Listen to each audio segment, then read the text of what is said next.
आज मैं बात करूंगा कनाडा की स्टडी वीजा सक्सेस की, और उसके अलावा भी आपको 3 कंट्रीज की और ऑप्शंस देने जा रहा हूं जहां पर वीजा सक्सेस बहुत बढ़िया है।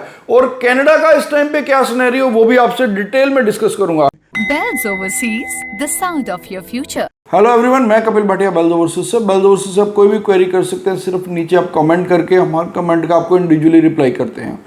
तो कनाडा का इस टाइम पे सिनेरियो क्या है, क्योंकि कनाडा कहीं ना कहीं अब ऑस्ट्रेलिया की तर्ज पर चल रहा है, वो ऑस्ट्रेलिया को शायद कॉपी कर रहा है। क्योंकि ऑस्ट्रेलिया में क्या है कि आपको भी पता है कि डिप्लोमा प्रोग्राम में वीज़ा सक्सेस बहुत कम है, और यूनिवर्सिटीज़ में अगर आप अप्लाई करते हैं, हायर एजुकेशन में अप्लाई करते हैं, तो वहाँ वीज़ा सक्सेस बहुत बढ़िया है। सेम चीज़ अब कनाडा ने अपना ली है। कनाडा में अगर तो आप यूनिवर्सिटी कैटेगरी में बैचलर या मास्टर्स करने जा रहे हैं तो आपकी वीज़ा सक्सेस बहुत बढ़िया है। लेकिन अगर आप कॉलेजेस में डिप्लोमा के लिए जा रहे हैं तो वहाँ पर वीज़ा सक्सेस बहुत कम है। तो मैं आज की डेट में रिकमेंड करूँगा कि आप अगर जा रहे हैं तो बैचलर या मास्टर्स के लिए अप्लाई कीजिए कनाडा में, वो भी जेनरिक कोर्सेज में मत कीजिए, स्पेशलाइज्ड कोर्सेज में कीजिए। वो भी उन स्टूडेंट्स को नहीं अप्लाई करना चाहिए जिनकी या तो एकेडमिक परसेंटेज बहुत कम है या आईएलटीएस पीटी का स्कोर कम है। क्योंकि इस टाइम पे जो वीज़ाज आ रहे हैं वो मेजरली आ रहे हैं अगर आपके आईएलटीएस के 6 बैंड से ज़्यादा है, 6 मिनिमम है। अगर 6 ईच है या उससे ज़्यादा तो आप अप्लाई कीजिए। इसी तरह अगर पीटी में 60 ईच है या उससे ऊपर है तो आप कनाडा में अप्लाई कीजिए। दूसरा है, आपको 1 ईयर की फुल फीस देनी है, जीआईसी देना है, प्लस फंड्स दिखाने हैं, प्लस पेरेंट्स की इनकम भी कम से कम 12 से 15 लाख रुपया होनी चाहिए। 10 लाख तो मिनिमम चाहिए दोनों की पेरेंट्स की इनकम। तो अगर ये आप क्राइटेरिया मीट करते हैं तो आप कनाडा में अप्लाई कर सकते हैं। अगर आपकी परसेंटेज भी 60% से ज़्यादा है और बाकी जो चीज़ें मैंने बताई, तो आप डेफिनेटली कनाडा में अप्लाई कीजिए, तो आपकी वीज़ा चांसेस हैं। तो इसके अलावा मैं आज आपके पास 3 ऑप्शंस और लेके आया हूं, जिसमें पहली ऑप्शन है यूके की।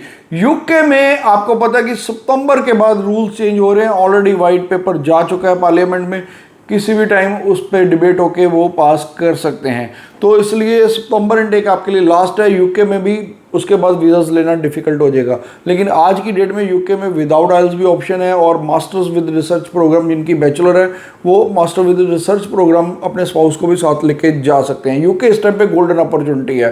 कनाडा में मैं किसी टाइम पे कहता था 23 एंड में मैंने कहा था ये लास्ट अपॉर्चुनिटी है, जो वीज़ा ले लेंगे बढ़िया है। अब आप देख लो कि कनाडा में वीज़ास कितना डिफिकल्ट हो गया है। उसके बाद बात कर लेते हैं फिनलैंड की। फिनलैंड एक ऐसी कंट्री है जहाँ आप +2 के बाद भी अपने स्पाउस को साथ लेके जा सकते हैं, डिप्लोमा में भी अपने स्पाउस और बच्चों को साथ लेके जा सकते हैं, ग्रेजुएशन के बाद भी जा सकते हैं अपने स्पाउस और बच्चों को साथ लेके। और फिनलैंड में आपको पीआर की ऑप्शंस भी मिलती हैं। आप 5 इयर्स वहाँ स्टे करने के बाद आप पीआर भी ले सकते हैं। क्योंकि फिनलैंड में ज़्यादातर अगर कहें तो 60% इंग्लिश स्पीकिंग ही है, जहाँ और आपको कि अगर इंग्लिश आती है तो आप सरवाइव कर सकते हैं। तीसरी कंट्री है जो कि बहुत कम खर्चे में है, जहाँ पर आपका खर्चा सिर्फ 4 लाख फीस के में ही आप जा सकते हैं, वो है लातविया। लातविया में फ़ीस बहुत कम रहती है। लातविया भी एक शेंगन कंट्री है जिसमें अगर आपका वीज़ा लगता है आप 26 कंट्रीज़ में वीज़ा फ्री ट्रेवल कर सकते हैं। और लातविया का खर्चा भी मेजरली अगर 5 लाख के अंदर ही आपका वीज़ा का खर्चा आता है। तो ये तीनों ऑप्शंस मैं आपके लिए लेके आया हूँ जहाँ पर आपकी वीज़ा सक्सेस भी बढ़िया है, और आपको सेकेंडली वहाँ पर लॉन्ग स्टे की ऑप्शंस भी मिल जाती हैं। तो फिर भी अगर आपका कोई डाउट है, क्वेश्चन है, क्वेरी, आप नीचे में कमेंट कर दीजिए, हमारे कमेंट का आपको रिप्लाई करते हैं। Thanks for watching. इसका टॉपिक बताना जी, Canada visa success and other options. Canada success 3 more options. With the 3 more options. हाँ, Canada Visa success. Canada success and so visa भी रहना, Canada success 3 more options.